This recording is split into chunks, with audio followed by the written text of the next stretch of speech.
They associate it with, I'm going to diagnose you with this, and I'm going to put you on whatever medicine. I had a situation where I was talking to a gentleman once upon a time and told him, I'm like, hey, why don't you explore it? Because you have some very intense emotions that, oftentimes you're having trouble expressing them.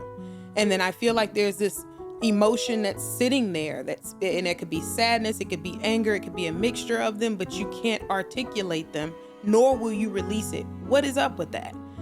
And it's crazy, when I said that to him, that was when he started to cry. Like, that was when he actually had like the one tear coming down his face. And he's like, nobody ever like called it like that. Like, you had, his words, such a poetic way of putting it out there. And I'm like, it's not me trying to be poetic. It's me coming to you and actually saying, hey, this is okay. You're safe to do this.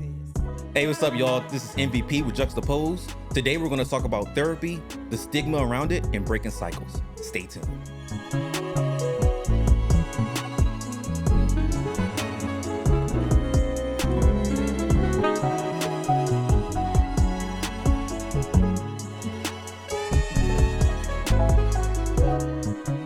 We are here, as MVP said, to talk about this very interesting thing. And I think we got a great guest to talk about it as well. Her name is Mariah. And we're going to get into a little bit about her. But how's everybody doing? I'm good. It's been a tough couple weeks. Mm-hmm. We haven't done this in a while. We have Mariah here. So really excited. I thought you were going to talk about your commanders, but I guess we'll leave it alone. No, we're not going to talk about those guys. We going to pretend like that didn't happen. Wait, hold up. Where are you from? I'm from South Carolina originally. Okay, do you have a team? Raiders. Okay, you're fine. Raider you're Nation. fine. As long as you're not Cowboys, we're good. Does anyone like the Cowboys? Cool. Yes, they do. Yes, they do. Mm-hmm. Especially within my family. I think they're just same, like traitors or something. Put them out. Just put them out. Anyway. Sorry. Yeah, so outside of the Commanders, I'm doing great. Okay. Love that.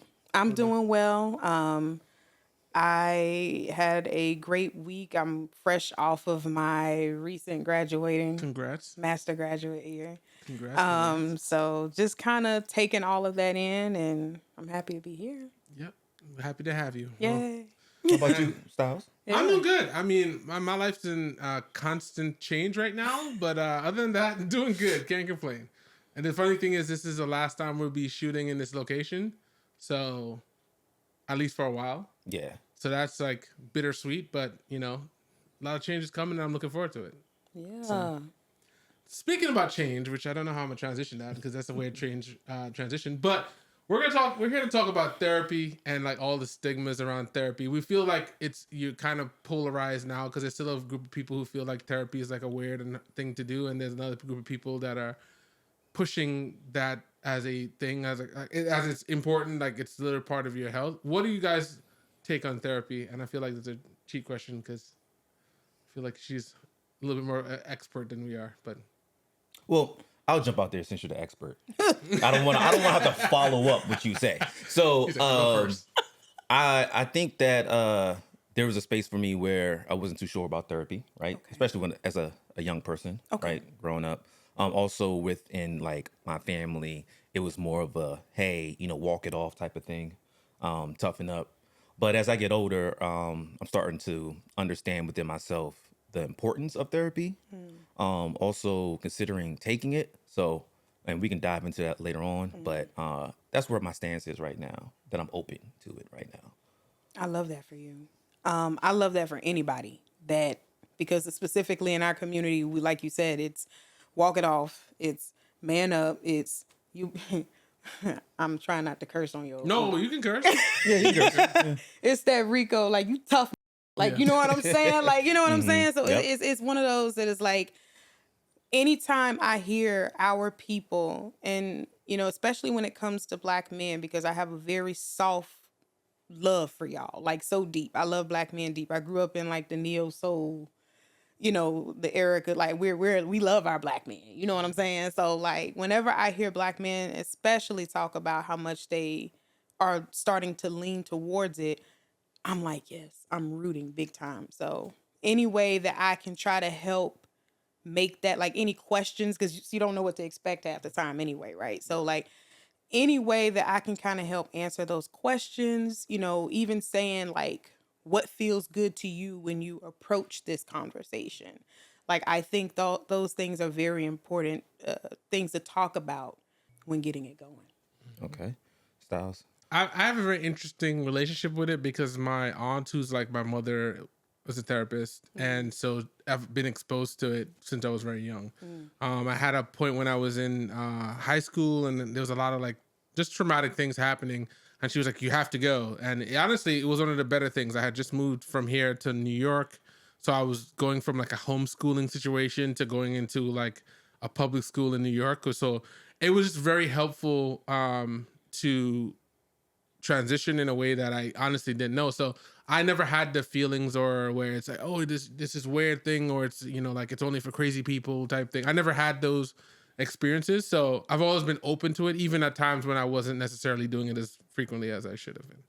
So, but going into that, you hear all of the stigmas, like, you know, therapies for crazy people. I don't want to tell people my secrets or my own things. What do you think that like where that came from? And like, I'll start with that because then we could go into like how do you deal with that. But like, where do you think that these stigmas come from? Being specific, like let's not talk about how we feel. Yeah. Also, especially for Black people, I feel like we have very strong, and I'm from the Caribbean, and it's very strong feelings against therapy when it comes to just in general. So that's kind of what I mean. I'm open to any ideas on where that came from. Well, you hit a point of the whole, you crazy, right? So growing up, like, if you needed therapy, the first thing was, you're crazy. And I do think that comes from the generation before me, like my parents' generation, right? Like, my dad is old school, right? So like, he don't even like say like, I love you type stuff, right? But I know he loved me and he knows I love him, but it's more like fist pound. One time I gave him a hug and I thought he was a little bit like, oh, gave me a hug? All right, cool, So I do think there's a space of, at least for me and my family, that growing up, that it was like a tough love thing. So therapy wasn't really like even used as an option. Or it could be, hey, can you afford therapy, right? Growing up. Like, I didn't come from a very like, rich family or anything like that. Like, does therapy cost? So those conversations never happened. They didn't happen in school. In the schools I went to, there was no conversation about therapy. So I think that there is a level of just, not knowing about it. And the first thought is, oh, you must be crazy if you're taking it. To piggyback off of that, I think when you ask this question, who was therapy for originally? And when you talk about therapy, is it talk therapy, or is it the association that you're crazy, you need to be on some damn Ritalin, or you need to be on, you know what I'm saying? So like, automatically people think therapy and they associate it with shrink. They associate it with being on the couch. They associate it with, I'm going to diagnose you with this, and I'm going to put you on whatever medicine. I had a situation where I was talking to a gentleman once upon a time and told him, I'm like, hey, why don't you explore it? Because you have some very intense emotions that, oftentimes you're having trouble expressing them. And then I feel like there's this emotion that's sitting there and it could be sadness, it could be anger, it could be a mixture of them, but you can't articulate them, nor will you release it. What is up with that? And it's crazy, when I said that to him, that was when he started to cry. Like, that was when he actually had like the one tear coming down his face.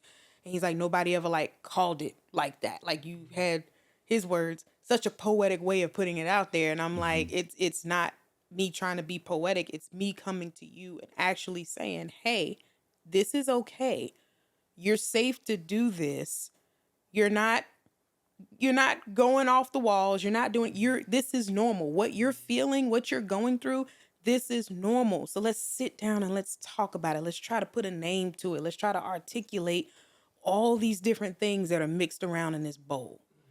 And so when we had the conversation, now he's like, damn, I might need to go see a therapist. And I'm like, okay, well, let's talk about what that looks like. And we go from there. Yeah, no, you mentioned something there about safety, and I think that's also a really big thing. I feel like I speak from like myself. I feel like safety is something that you need to be very guarded around people. I'm also, like I'm from the Caribbean, but I lived in New York for a long time. So New York has shaped who I am as a person. And we don't really trust nobody. It don't matter what's going on. It's like, you get a fence, a wall, everything every time you're interacting with people. So that idea of being that level of vulnerable is uncomfortable. And it took me a long time to get to the point where I'm like, vulnerability is a strength. And there's something about being your true self and also being wrong. Because sometimes you could create a whole idea of who you are and it's based on wrong ideologies. And so being able to change that is fine. And so I'm intrigued about the safe space thing because I do think that probably plays a big part into it. And we don't really think about that. Like, it's said more now in conversation, but like, what does it even mean having a safe space to have that conversation? Well, I want to jump in there because I have an unrealistic fear. Okay. I watch too much movies, I think. And one of my biggest fears is that I've seen someone goes to a therapist and then they get investigated and they require the therapist to give them their notes on them. And it's like, okay, well, I thought this was confidential, but if the government tells you to give them the notes, you have to give them the notes. So let me tell you a little little smidget about that. Therapists have to be mindful of what they're writing when you're communicating. And so my job at the end of the day, because I am a mandated reporter as a therapist, right? Anything that you're going to do that could be potential harm, suicide, whatever the case, right? Those things have to be reported. If there are things that we've already talked about or already done, like technically there's no foul there. You know what I'm saying? The other part is making sure that when I'm taking notes, I know exactly, like when you're communicating with me. Like personally, I take notes. Like I don't feel like anybody should not, like if you're a therapist or you're any type of mental health, mental wellness, whatever, like it's always good to take notes. But I feel like notes are meant for patterns and understanding certain things. And I feel like whatever you're communicating, every detail is not to be notated. Okay. What you tell me is what you tell me, and your confidentiality will always come first. And that's how Until the I see police roll up and like, hey, I don't like it. give me all his information. Have you had any conversation about such and such and such? No, not to my knowledge. Everything we talked about was. You see what I'm saying? So there's language to be used there. To know how to deal with these types of things. But confidentiality will always be the top priority and should always be a top priority. I like that. That's good to know. So, and that's just the opposite side of the safe space, right? Because then there's also like, you're opening yourself up to someone, especially at the beginning stages, as I'm thinking about it, is opening yourself up to someone that you don't know. Not always. Sometimes when you come into it, I'm going to tell you right now, when you go into it, and this, I'm not going to speak for everybody that's out here. If you're coming to me, it always starts as, how was your day? What you got going on? You know what I'm saying? And I'm very casual. Like I speak, like way you hear me speaking to you right now, that's how I speak when I'm talking to you as a client, right? And so the safety is like passive marketing. The safety is happening because I'm already creating the environment for you to relax, right? Okay. You might not even talk about anything like traumatic. You might just start with, man, I went to work yesterday. Let me tell you what these fools did. And so when we go there, and I'm like, well, that's crazy. Like that makes you I know how I would feel in that. What do you feel in that situation? I felt like I should have reacted, but maybe I paused up because of this, that, and the third. Well, tell me about that pause. So now I'm working the jitsu. Like I'm really in there. Yeah. Working into your brain because not to say you don't know that's what I'm doing, but it's so casual. Like I'm reading you as you go. Okay. So by the time the session ends, right, I'm going over, let's recap, because that's usually what I do. Let's recap. And we talk about these things and I echo them back to you. And you're like, this is something to think about. Maybe I should work on this. Like you're going to start coming to your own conclusions on what you need to do. It's just me coaching you. Okay. Like it's nothing forced. It's literally just we vibing, we doing it. If something comes up that flags my attention, I'll write it down. Because like I said, most of the time you won't even really see me interact with the notebook like that. First session, yes, because I'm learning about you, like, you know, who you are as a person, maybe your background, whatever the case. But like after that, unless something flags me that I need to be mindful of, like I'm not really doing that. And when I do show up, it's me giving you what you told me back to you and you making the decision on how you think you need to move forward. That makes sense. I honestly, I was intrigued. It's interesting to hear from your point of view of how do you look at it, because I've heard different people say things about like therapy. Like I remember one friend that we had, she was like, "Yeah, I want my therapist to be like a life coach," and like I think those are supposed to be two separate things because they're not. I feel like your job, as you just described, is not to make a decision for you. It's to kind of help you see the different point of views of things that you're, you know, saying to them. So what's your thoughts on the life coach thing? Honestly, and this may be controversial what I'm about to say. Okay. But when it comes to being licensed versus having a certification, right? And that's what we're looking at. We're looking at boards, we're looking at you know, what you have more free reign as a coach to kind of, not to say do whatever, I don't want to put that out there, but like you have less restrictions than someone who has to answer to a board at the end of the day. Got you. Okay. That makes sense. You know, it's like the person, this is bad. This is like the person who does butt injections versus the surgeon that actually knows how to do it. You know what I'm saying? Like, and I'm not downing to coach people, because I think, you know, when done correctly, if your intentions are in the right place, it is just as effective, because I know people who are licensed who their cultural competency is not a thing, right? And so when they're dealing with people that are different from audiences that they may, like, let's say you're growing up in a rural southern town where, you know, there's not that many gay people, right? But now you got the gay couple who wants to come see you. But if you're religious, whatever, knowing how to deal with that from a licensure standpoint is going to be a little bit difficult or a little bit different for somebody, or, you know, who has a coaching background, and, you know, it's a little bit different. So like, I feel like with coaching or people who do that, you have more free reign. Like you literally don't, like, people can just write a review at the end of the day and say, don't go to that person. But that's not going to stop your clientele over there.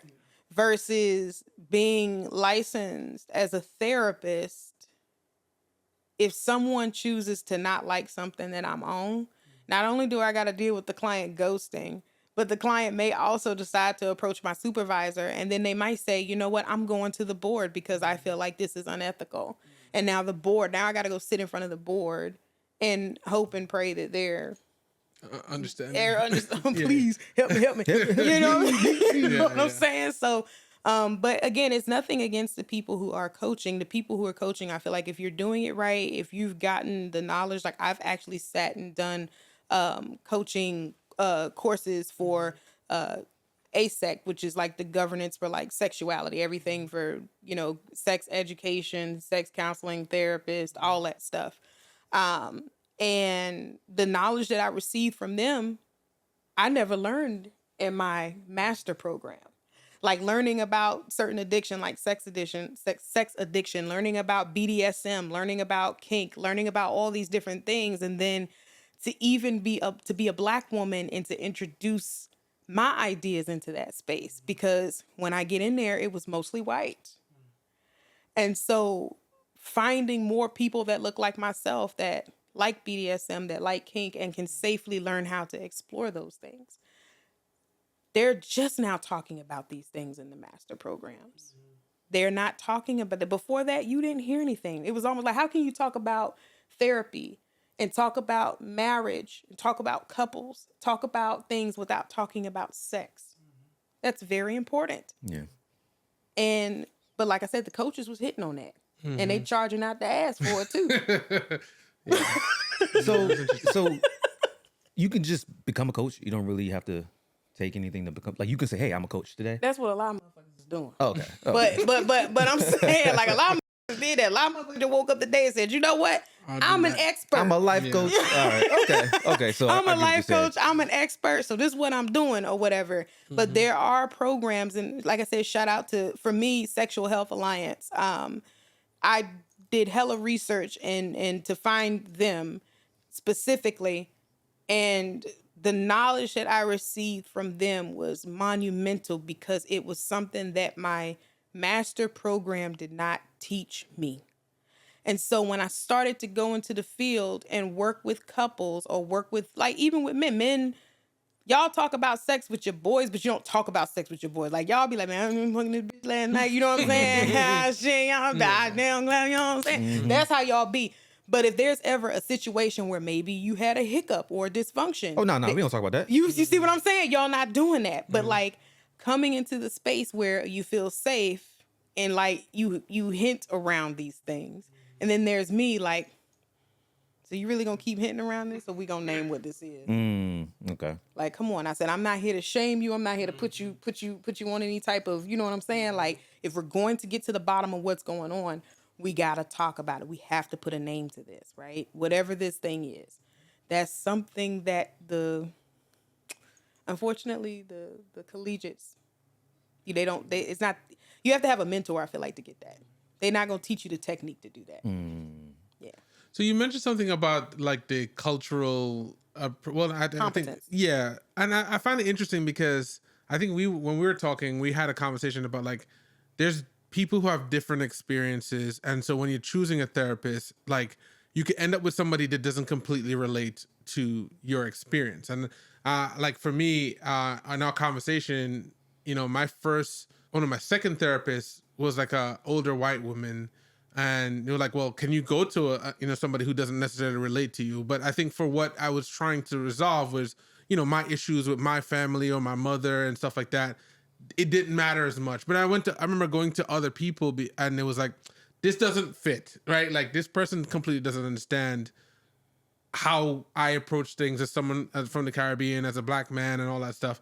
How do you advise people to go into this situation of picking somebody that aligns, or especially if you're new to this and you don't know what to even look for? On both sides, it should be curiosity. The key word is curiosity. Like, I'm coming in here, and if I'm meeting you for the first time, if I'm actually interested in the type of person you are, I'm curious about you. I'm going to ask questions. And so those questions would be like, you know, what type of person are you? If I'm wanting to be your friend, what type of friend? How would your friends describe you? So when you're a person who is a potential client looking for a therapist, it's the same thing. You have to sit down with yourself and you have to say, what is it that I need for me? What feels right for me? You may not know what type of therapist, but you know how you want to be dealt with. You know how you want to be spoken to. You know how you want to be respected at the end of the day. You know how you want things to just vibe. When you meet people, if you're dating. Go ahead. I was just saying that when you said, like, what type of friend are you? And I was like, yo, I need to write this down for my next date. No, because that's I'm not what asking questions. I'm asking basic level, like, oh, so what do you do for fun? Like, no, let's get into it. We like that too. But it's the same. Like for me, like I feel like when people engage me, and you know, even like my enemies, even for my enemies, like you may not like me, but it's crazy. The same reason people like me is the same reason people don't like me.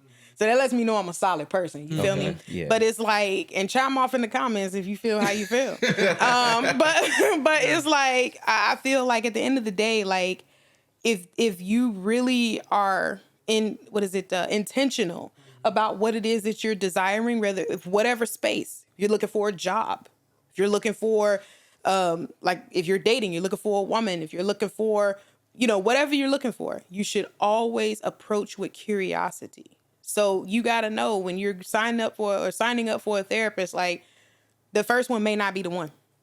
I've been doing therapy, like being a client for 15 years. And I've had 4 therapists over that 15 years. And the first one was white. And I didn't have a problem with her. I was nervous at first because I don't know how this white woman gonna take me and my black ass issues. You know what I'm saying? That's the key. It's the black ass issues. You know? Can you really give me guidance on this if you haven't experienced my type of culture? But is it about you experiencing it, or is it about you being curious and willing to understand? Like, at the end of the day, a black person could never had experienced the things that you felt, but you gonna feel comfortable because they black. But are you going to give them the same energy that you would the white lady? Like my current therapist, she's Latina. She has certain issues that I will never know about. And I have certain issues that she will never know about. But at the end of the day, she's sitting on that call with me like, damn, girl, for real? Bitch, what I done told you about this? And I'm like, shit, I know you said don't do that shit, but I did it anyway. What did we learn? You know what I'm saying? So like, it's fun because like I said before, when you're a person that understands people, that we're all different. None of us are the same. You didn't grow up how I grew up. You didn't grow up how I grew up. But somehow we're here having this conversation. Mm-hmm.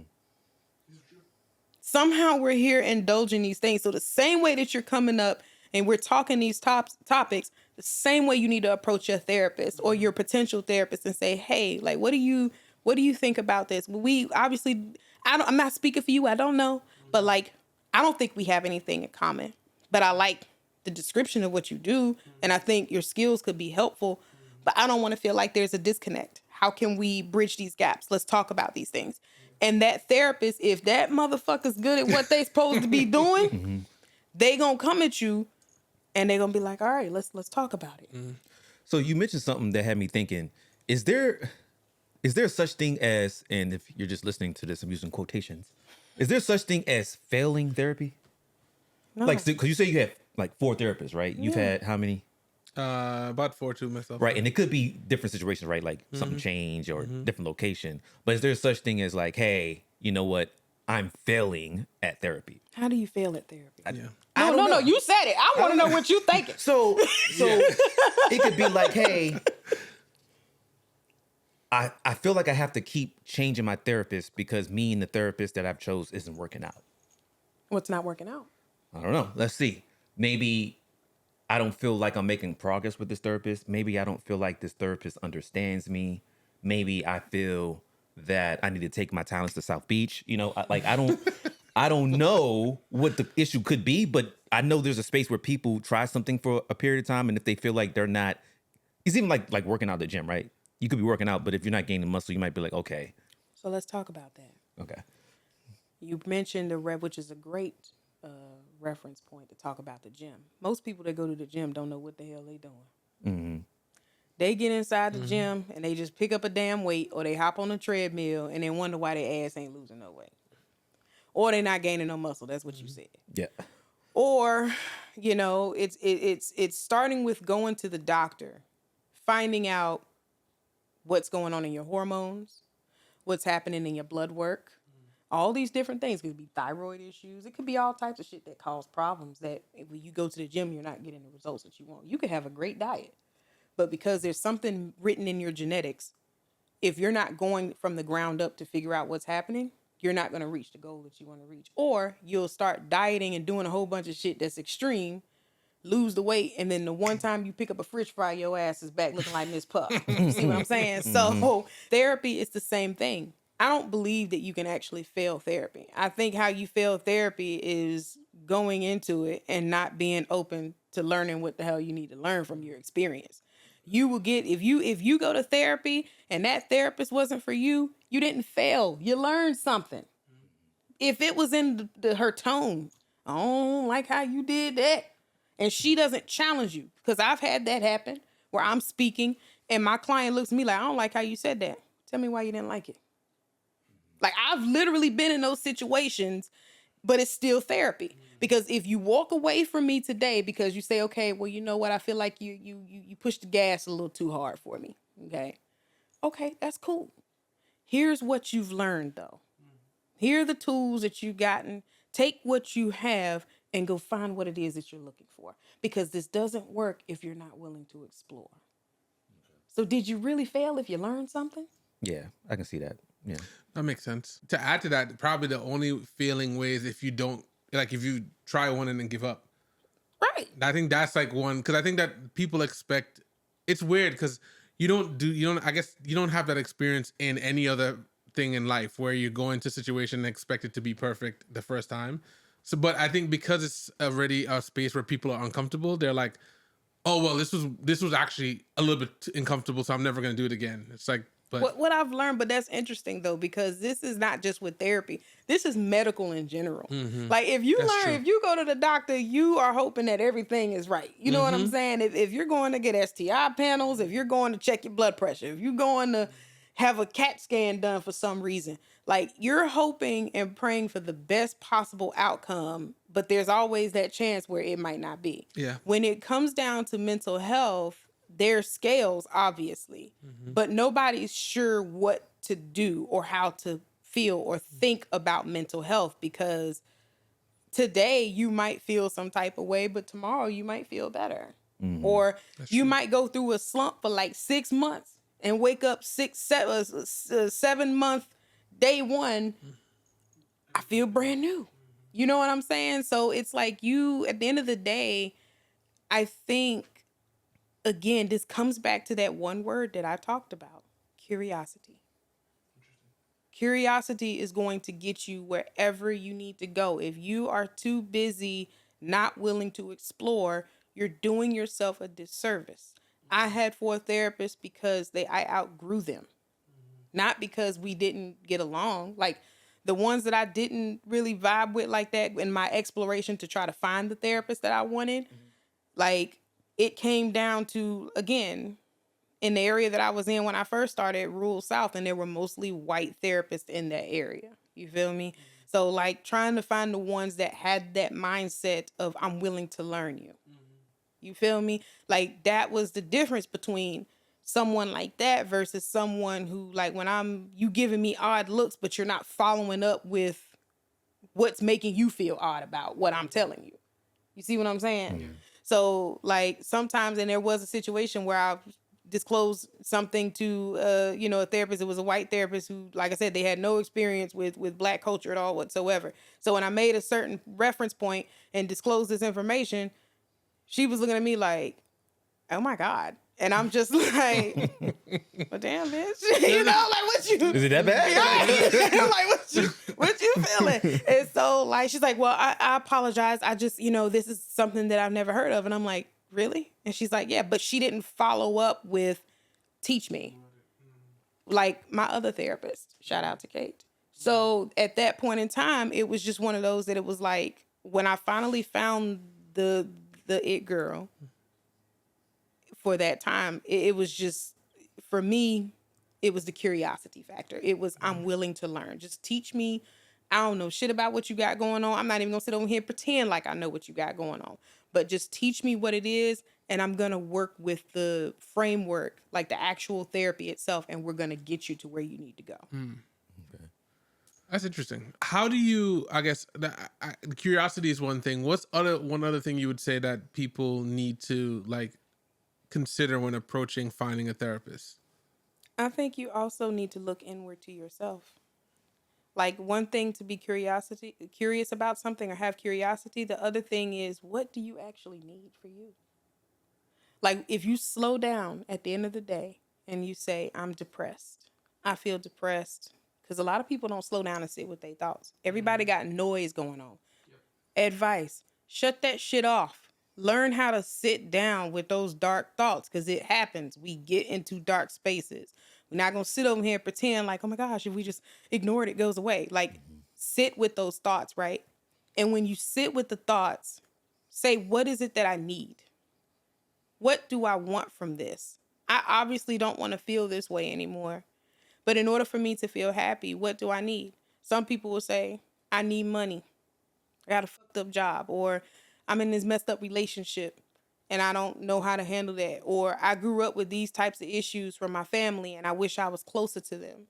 Or my dog just passed away and my cat got ran over. I don't know. But like, sitting with what the subject is at the end of the day, and then looking at the feeling, or actually sitting and understanding the feeling, not the thought, but the feeling.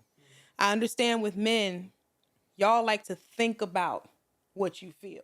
but you don't actually feel what you feel. Okay, you're gonna have to break that one down for me. Because I've created a habit of thinking about why I felt this way, right? Like, okay, someone pissed me off, and I'm like, MVP, this is actually not that serious. I'm like, well, I know it's not that serious. I'm talking to myself, obviously, right? I know it's not that serious, but why do you care then?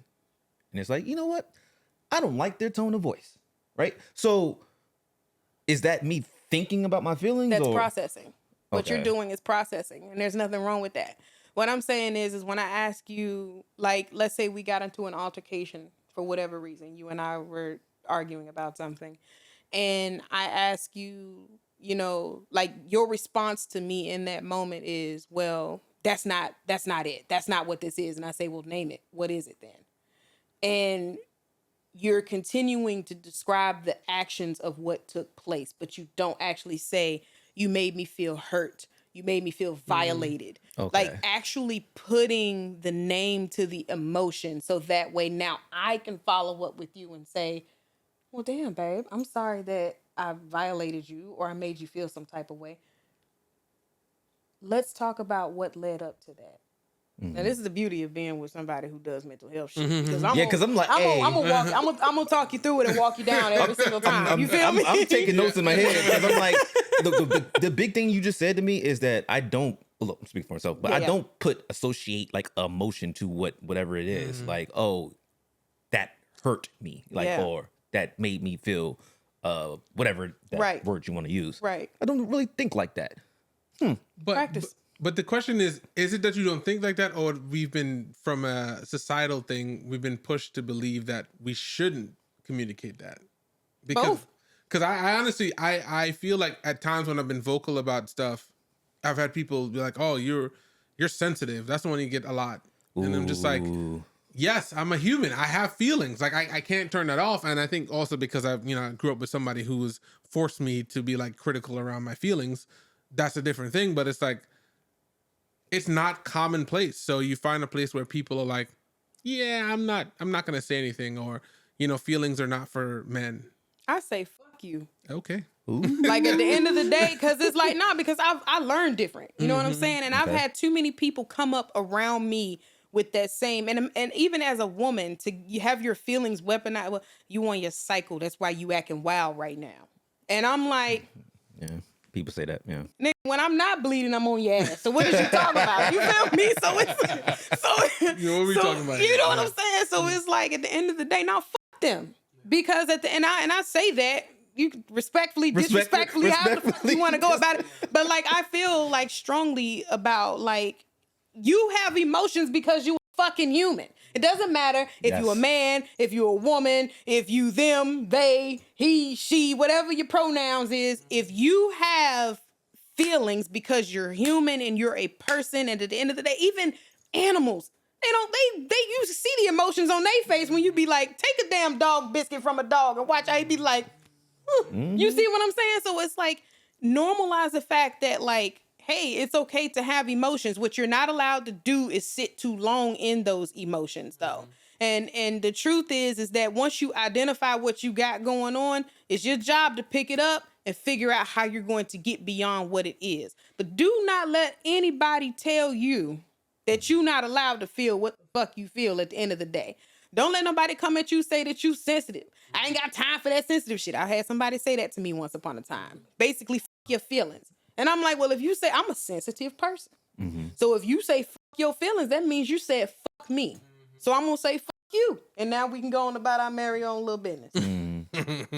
I mean, that's the simplest as I can get about that. We can tie that one up. Put a bow on it. Don't let nobody come for you like that, yo. No. I'm serious. If somebody ever come for you, and then like it's black culture anyway, but like I know it's hard being Caribbean because I've literally have witnessed some things and I'm just like, oh my God. Oh yeah. You know what I'm saying? But it's like, if that's how y'all moving, then y'all can move that way. Yeah. I don't have to be a part of that. I think that takes a lot of, understanding your self-worth and being okay being like, yeah, like you said, like you can go on about your business. Cause and that took a long time. Like, I think for me, like I'm literally about to be 40 and I feel like I figured it out in the last like 6 years. So it's something where it's like it's not something I'm that about to be 40. I know, right? I'm looking forward to it, man. I think He killing the good look. You know what Hey, I'm I'm just saying? saying, He don't look it, huh? the thing You know what about I'm saying? the thing about it for me is like I feel like, you know, they'd say that I hated the statement when they're like, you know, 40 is the new 30, but I'm like, I feel like 40 was for me is gonna be where I really get to be myself. 30 was like still trying to figure out life, and I'm like, nah, I'm cool where I'm at right now. You know, I want to figure out life. I'm literally about to move to another country. So talking about the Caribbean, I'm preparing for a lot of those moments. And I don't think they're gonna be ready for me because I'm ready. Because I'm ready. Come on now. So I want to jump out there and continue the conversation. So you're saying, hey, you know, understand the feeling, right? It's okay to express it. But is there a space where you need to learn how to express it, right? Because you can express like, you know, you have a disagreement with someone and like, hey, you hurt me, but you say it in a tone that's aggressive. How do you value the person you're talking to? Let's say with respect. Okay.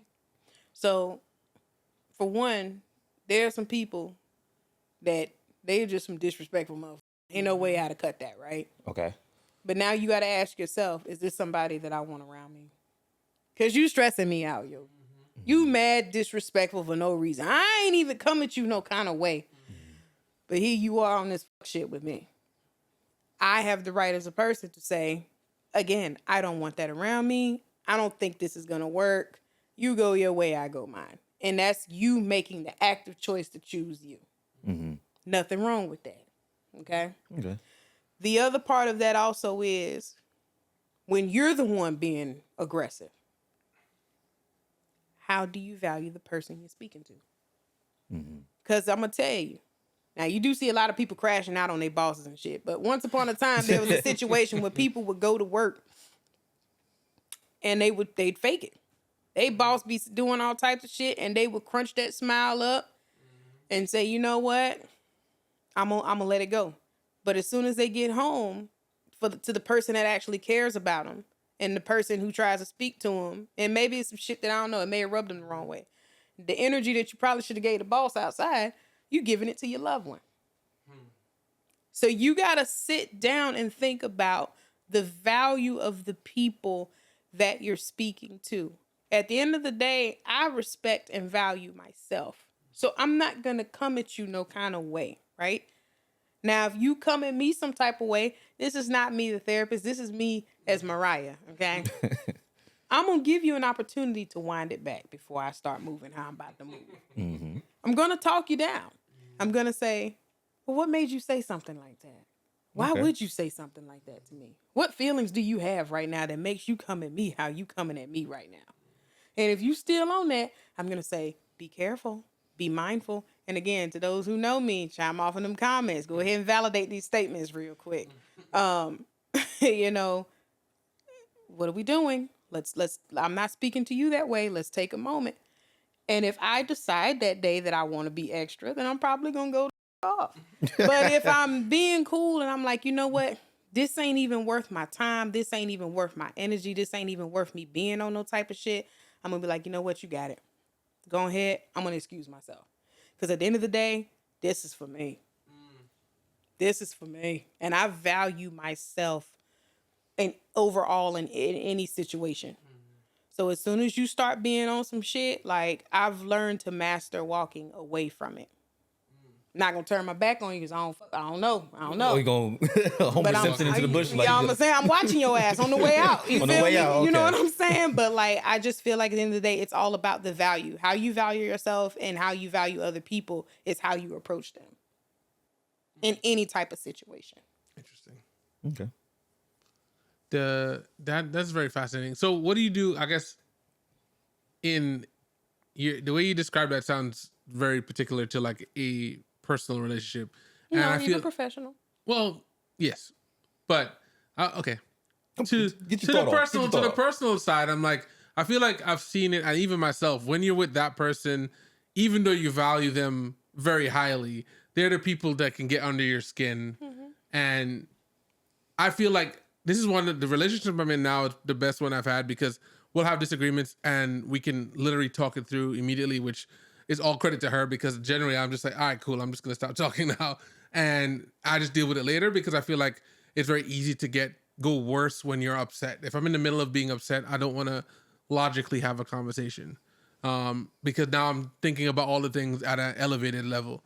But how do you deal with that in the situation where it's like you're not in, like, I've been around people who just like to fight, so everything like is a a little fight. bit of drama, just I'm a not taste gonna of be it. around your ass because I'm more of the drama than everybody in this motherfucker. I know how I get. Like, and I'm not trying to, incriminate myself or put myself out there no shit. But like at the end of the day, I'm very much stay ready, get ready. You ain't got to get ready type of individual. So for me, it's like if we got to get active, shit, we in there. We did. You know what I'm saying? Like I'm not running from shit. But if it's a situation where it's like, and again, it comes to knowing your audience. I know me. I don't need to be in, like I said, that night, I don't know what the hell could have popped off. Luckily, everything was cool that night. Right. But like in those type of environments, I typically just don't be involved with that because I know that if a lot of people, for one, it's going to be hard to get the fuck out. If I'm with somebody, I'm that girl that I'm like, yo, come on, lock arms. I'm busting through. Let's get the fuck out of here. You know what I'm saying? But it's like, I'm not going to be involved with anybody that's going to be the drama. Again, this is your accountability. Yeah, no, that's true. Because if they get you into some shit, now guess what? You got to sit there and deal with the consequence of that. Yes. So what's wrong with you advocating for yourself and saying at the end of the day, nope, this ain't for me. Yeah. Well, let me ask you a question because I get this. My mom says this sometimes. It's like, oh, you're just passionate right now. Is that a cop-out or is that a valid statement? Like, and passionate is you're speaking at an elevated tone. But it's like, oh, you're just passionate right now. Okay, I got you. Are you passionate? Who, me? 100%. I have a whole lot of like levels to how I talk, right? Okay. Sometimes I can be like this. Then sometimes I can be like this in the same conversation. Okay. So higher than that too. He's being very, very generous. Anyway, I mean, we are on the mic. I don't want it to bleed out or anything like that. But I'm like, I think you only use the passionate word for so long before it's like, okay, now you're not passionate. You're just being like loud. I think people, when they say that, they're kind of being dismissive. They say, oh, well, you're just passionate. And it's like, all right, if you know that, then indulge me, mother. Like, you know what I'm saying? Like, if you know that I'm up the ante about some shit, you know what I'm saying? It's like at the end of the day, like, this is some shit that I really want to talk about. I got to get this up off of my chest. Yes. Mm-hmm. So if you say you're just passionate and you're doing that, that's probably, you're not comfortable with me being passionate. Mm. So again, it goes back to the curiosity. If you are that disciplined within yourself to say, well, what's wrong with my passion? If you could stop yourself in that moment and say, well, what's wrong with my passion, Mom? Like you know what time it is. You know what I'm feeling right now. But what's the issue with that? Because this is the subject. The subject is not me being passionate. The subject is whatever I'm passionate about. Whatever what you're talking about. Right. After a period of time, I'll just like stop talking because I'm like, now we're getting away from the actual point, and it's just now it's about like how I'm talking. Bring it back. So it's like, okay, now we're missing the point. So bring it back. And then if it gets, because sometimes parents are strange, right? Like I have parents too. And so, guys, if you didn't know. Yeah. Right. But like even like, and my dad, he's a military guy. And so so when we speak, and we're both very much the same at that, it could go either really good or it could go really bad. But at the end of the day, we both know that we love each other. And I tell him, hey, we just need to take a moment. Or he'll say, let me take a beat real quick. And so when we come back to it, we'll take a pause. And I'll say, Dad, you know what? I didn't like that. This is what you had to say when I was giving you this. Like, you got to understand, like, I just want to be sensitive and have these emotions. He's like, well, sometimes you just gotta get through it and you gotta move on. I'm like, yeah, but like, there's this thing called processing that happens. And I get that I can't stay here, but I'm working this out with you actively. Mm-hmm. I need you to level with me. Both of us cannot be in the damn conundrum at the same time. Like, I need you to Dr. Strange that shit for me. You know what I'm saying? So like, and we joke about this often because he'll tell me like how you say your mom will say you're passionate about something, and he'll tell me like, oh, I see this deeply affecting you, but when he says it's like a little jab there. It feels like. Just a quick jab. No. and I'm just like, yeah, this is affecting me because of da-da-da-da-da-da. And then he's like, well, you control your emotions. And I'm like, I don't want to control my emotions right now. So now, well, why not? So now it's moving because we're talking about the shit around it. But I don't want to talk about the shit around it. I want to talk about why I'm actually here. So you gotta not fall into that trap. Okay. Because parents will do that. And maybe when I become a parent one day, I'm going to be on the same shit. I hope not. But I'm going to train my child to learn how to wrangle my ass up if that happens. It's so interesting listening to your approach because your response to all this thing is like, well, why? Or what's going on? Which is always something that I want to do, but sometimes it's a lot harder to do, especially when the emotion comes into it. Because when you feel strongly, like I said, MVP and I have had we've been doing this for, I don't know, it's been like 6 years. Yeah, and we've actually worked together for a long time period. Yeah, so like we've been around each other enough to know that, like he knows, like if he brings up a point and I don't agree, I'm gonna tell him I don't agree, and if you continue, I will continue.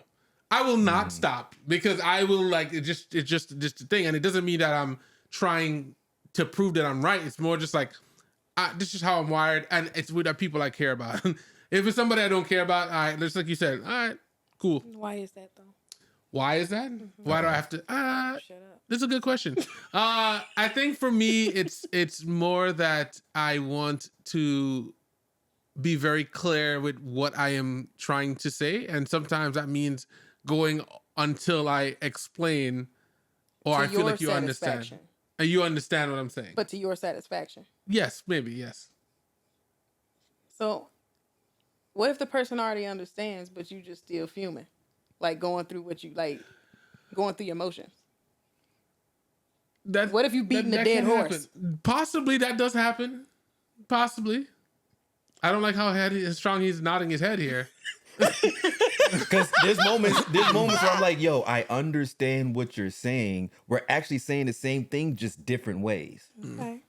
So we do have those moments sometimes. And how do you guys work through those moments? Well, I think the good thing about our relationship and the fact that we have a very active working relationship is that we can leave those moments. And we've also more recently too gotten to the point where I'm like, okay, cool. Let me walk away from the situation.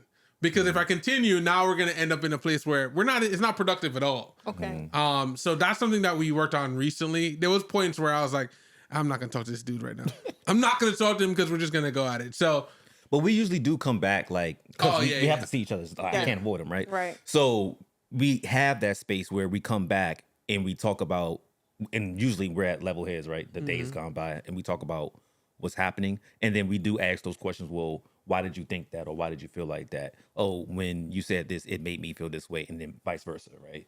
So usually we're able to squash those issues that way. Well, congratulations. And I like to hear that because sometimes you can't and this is, like I said, I'm going from a very like, this is the now type, like how I'm speaking or whatever. But like, sometimes you can't address it all in one day. Hell, even when you go to therapy, like you don't come here for one day and say, all right, all my shit solved. I'm good now. Right. Yeah. Like, nah, like life is ongoing. Yeah. People are ongoing. We're constantly changing. We're constantly taking in information. We learn at a way faster rate than what we did when we was coming up. You feel me? That's true. So like, because of that, it's okay to take a step back and be like, all right, yeah, we gonna deal with this in about 2 days or so, or whatever the case may be. Now, you do have some people who are anxious and they don't like to be left alone like that. And so that's the reason why now you get antagonized even more because they can't sit with that. That shit makes them nervous because I don't know what's going to happen. I don't know. But that's when this is your responsibility to say, and if it's somebody like you really care about, and I would even extend it to those that I don't know, because this is just me probably just being a good human being, but saying, look, we're not going to solve this problem today. Okay. We're too elevated in our emotions to even deal with this and unpack this. Give me time to process that. I'm not sure what the time frame is looking like there, but I'll get back with you in like a day or so, at least to kind of follow up and see where we are. And when you do that, it secures the anxious person. You see what I'm saying? They don't have to sit there and be going back and forth and blowing you up 150 million times and sending you text messages, and now it's borderline harassment and we need a restraining order. That escalated quickly. You know, we don't have Right, to that escalate did it. You escalate know what I'm quickly. saying? But like at the same time, like everybody gets to walk away knowing that there's something to work towards. And even if you come back and say, you know what, I don't want to fuck with you no more. Like I feel like that was just too much. Okay.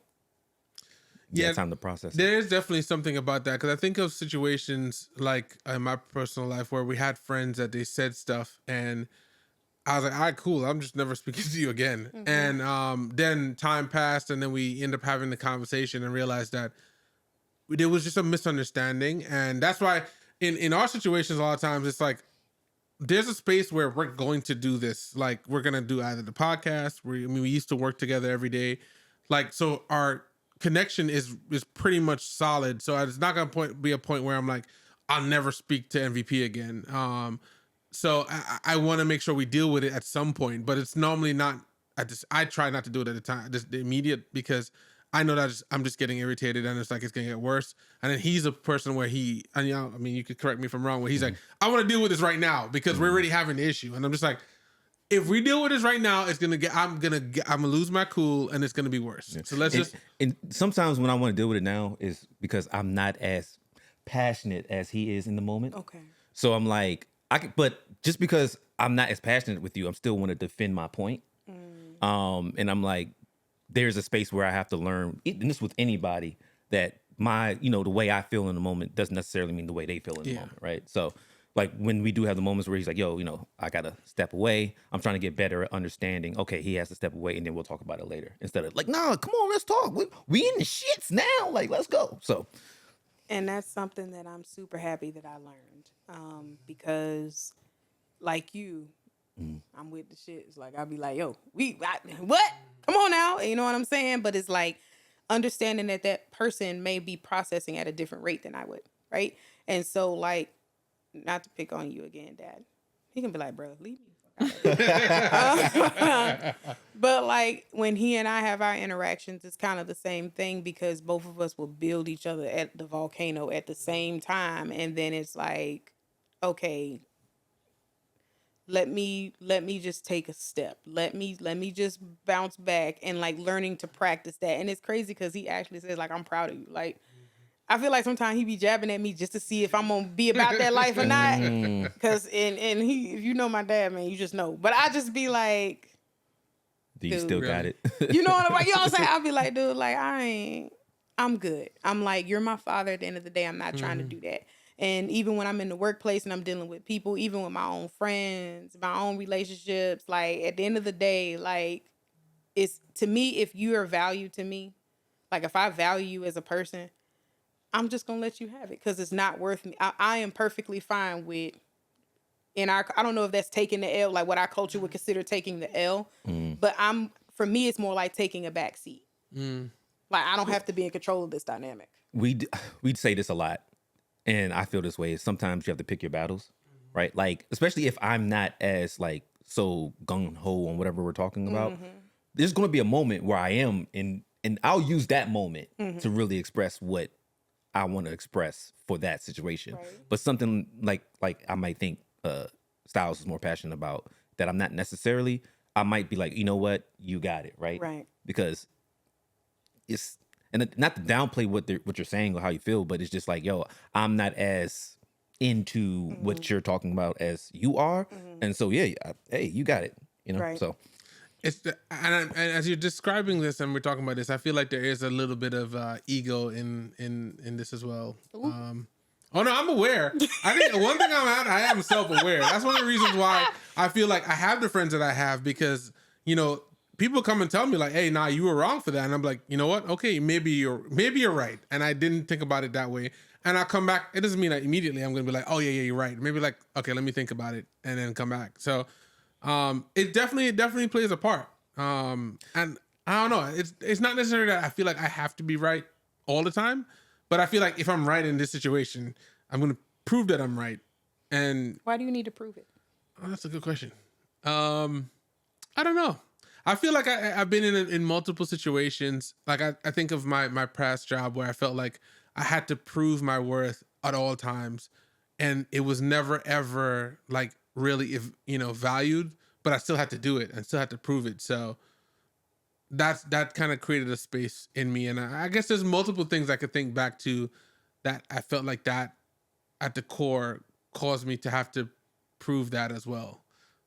If that makes sense. No, I got you. Like I think of situations like my mother and I have a very strained relationship, and there was times where I felt like I had to prove that I existed or I was valued at that point. So I think at this point it's just been learned behavior that I've just had to deal with, and now I'm like aware of it, but it's still like, hey, you've been doing this for a long time. So got a little deeper in this than I expected. Hey, and that's okay. See that jitsu working. Yeah, no.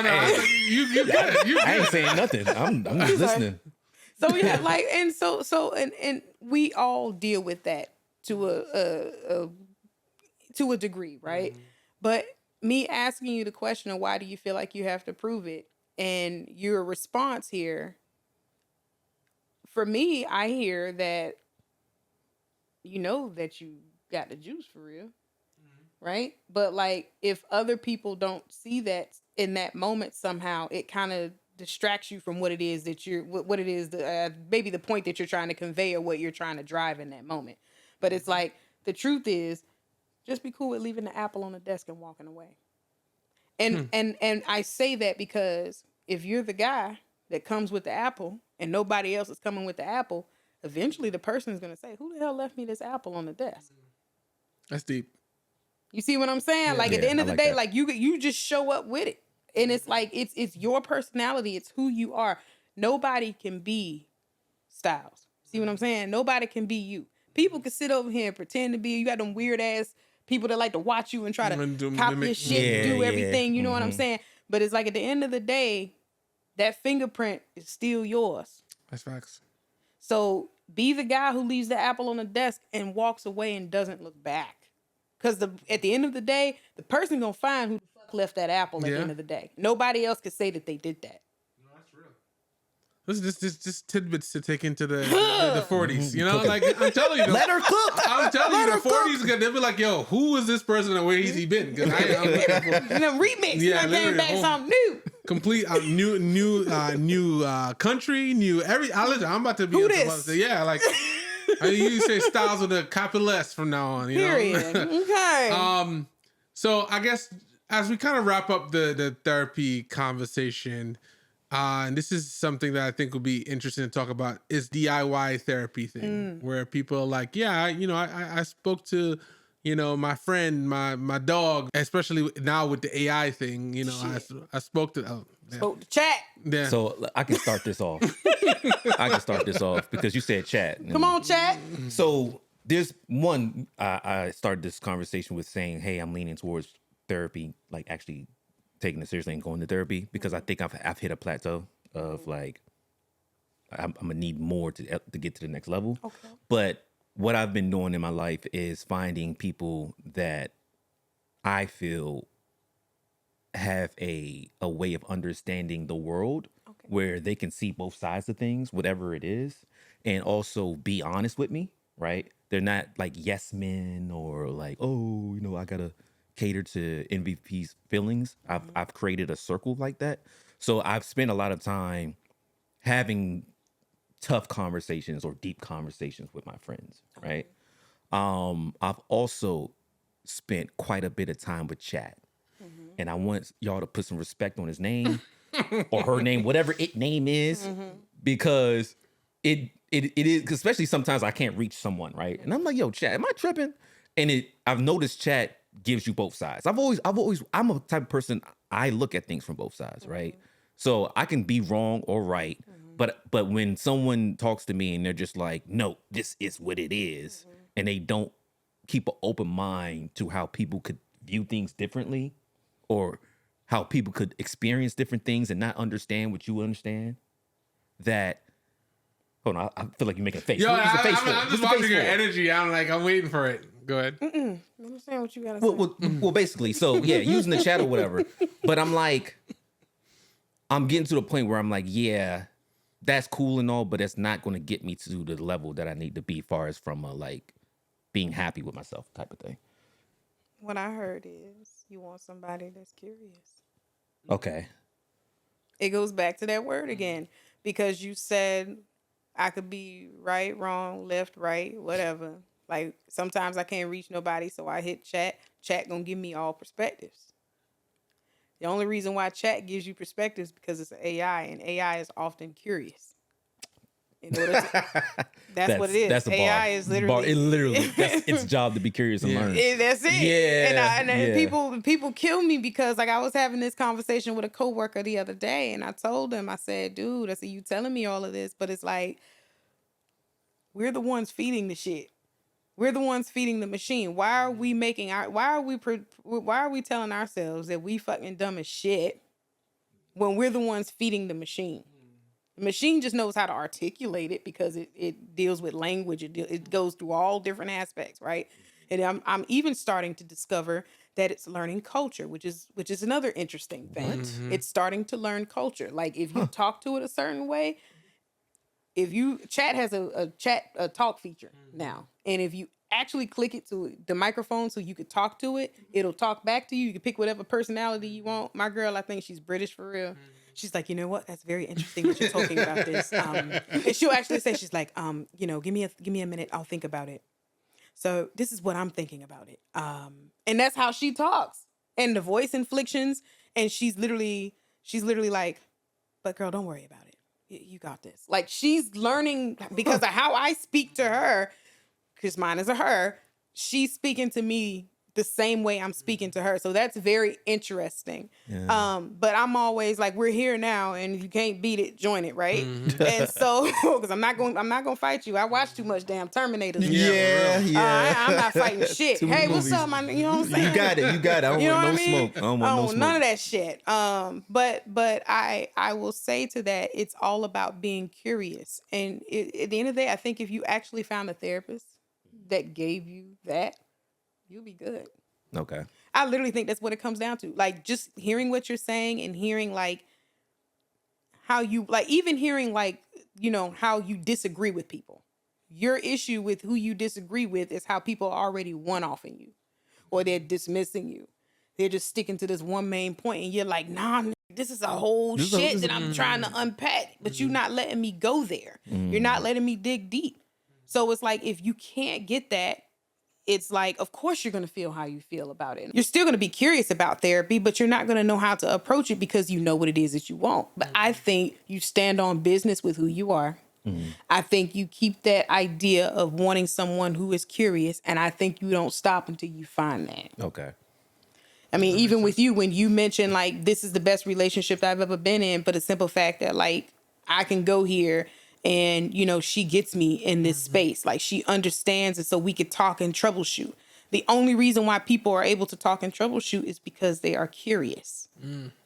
No, if she wasn't curious and she was too busy one-offing you, you wouldn't be able to function in that space. You would not be able to mentally process. It would just be another situation like growing up, and that's what you don't want. No, 100%. So I think we're I mean, this one I think went longer than hey, expected. man, it was a good one. Hey, it was. That's what that tells me. What other things would you say just to people who are starting like or looking, like, you know, like MMP saying like he's in the process where he's, you know, getting close to that? What would be your advice to those people? Research. Learn what it is. Like, learn yourself first. Like, learn what it is that you need. If you don't like people talking loud to you, when you talking to a therapist and you hear that voice start to creep up, advocate. I don't like loud talking.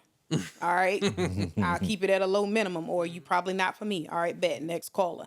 If you learn that, you know, in your interaction with the therapist that, you know, she's not curious. I mentioned that several times here.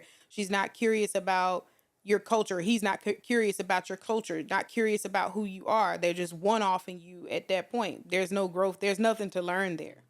But for that person, but at the same time for you, you're learning what you're putting in, and you're learning more about yourself and what your needs are.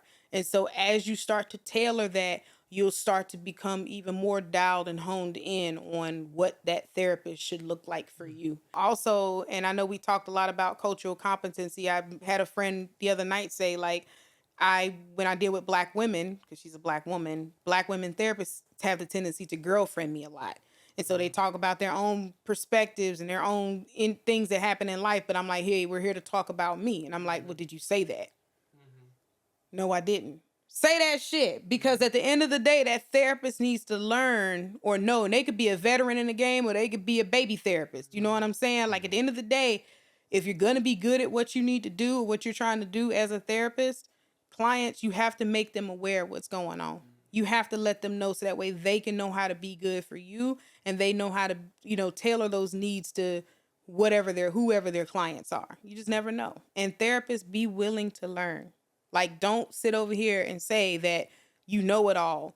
Not even just from a book perspective, or say, well, I've been through life, so I know people and I know how this works. Like, don't come at the shit that way. Because everybody's different and you have to tailor your framework to what that client actually needs.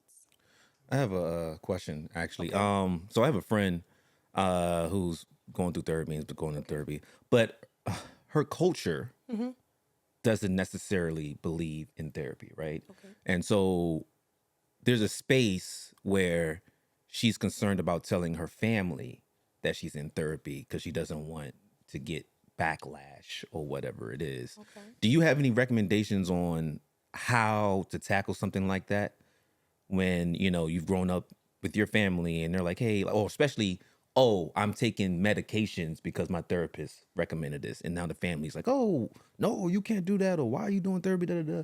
Is there any way or any recommendations of how to tackle something like that? I think this goes with choosing you again. If you know your family is going to bring you some toxic shit to some shit that's actually helping you out, man, why even go there? Like, I can sit over here and talk to the damn wall till it turned blue. It's not going to turn blue because it's gray. and unless you get up and find some blue paint, that shit's going to stay gray. So at the end of the day, it's like, if your parents, if whoever your family, whoever your support system is, they're not actually showing up to support, they're hell bent on their own shit. And they're going to have to find their own means to get their own interventions to be able to kind of get through what they need to get through. If it's something that you still want to communicate, you got to be ready for what's going to come. Don't let that stop you from doing what you got to do, knowing that it actually helps you and gets you further from that. The reason why, I'm not trying to project that onto your homie or whatever, but the reason why your mind is probably locked into that space because they don't have a growth mindset. They probably don't realize that they need to learn or accept. They'll accept what they'll accept, but they're not going to accept this, right? When it comes down to you. So you're learning to accept these things about yourself. And that's big, to get up and say, I'm going to go to therapy, even though generations of people say, nah, that shit don't work. Or, or if I'm going to go get medicine because maybe I have anxiety or maybe I have, things consistent with bipolar, borderline personality, or I might be autistic. I don't know. But if there are things that you're having to deal with and you're having things to help you keep other aspects at bay so you can function in your day-to-day life, that is advocacy for yourself. So if they not with that, that's their problem. Yeah. At the end of the day, you continue to work towards your goals, you continue to show up for yourself, and you continue to find your chosen family. Okay, that's some real niggas that's not gonna sit over here and be on no enabling shit, none of that other shit, but actually gonna show up and say, I love what you're doing here. You're doing so much better. You go, girl. Do your thing, my guy. All your shit, and let them be your support system to get you to your next level. Okay, I like that. That's solid. Yeah, that's solid. In closing, what's one stigma each person thinks that people need to unlearn around therapy? Y'all gonna look for me, and one of y'all can go first on that. Well, based on the conversation we just had, I think the safe space thing and how it's not people think it's not a safe space.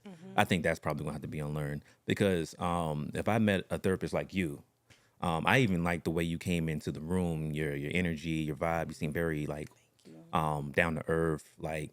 I would have a better time trusting you, and just by the way you presented yourself, So if I go to a therapist and they come at me with that type of energy, I can see me feeling like, oh yeah, this is a safe space. I would say for me, the idea that it's like it says something about you because you're going to therapy. I mean, I think that it at the end of the day, you go to the doctor, hopefully at least once a year, right? More, hopefully. At least you go once a year. Check my cholesterol.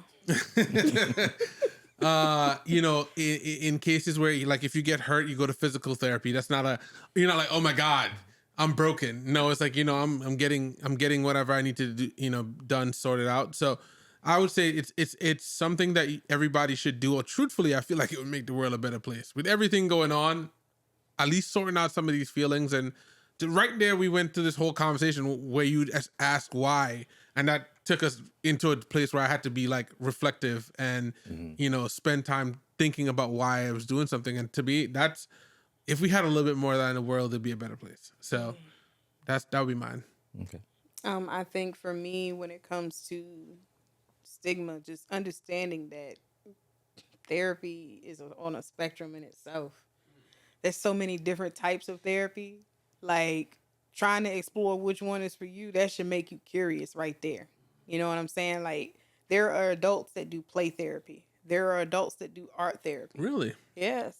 There are adults who do music. Like, you know, music is actually a form of therapy as well. Okay.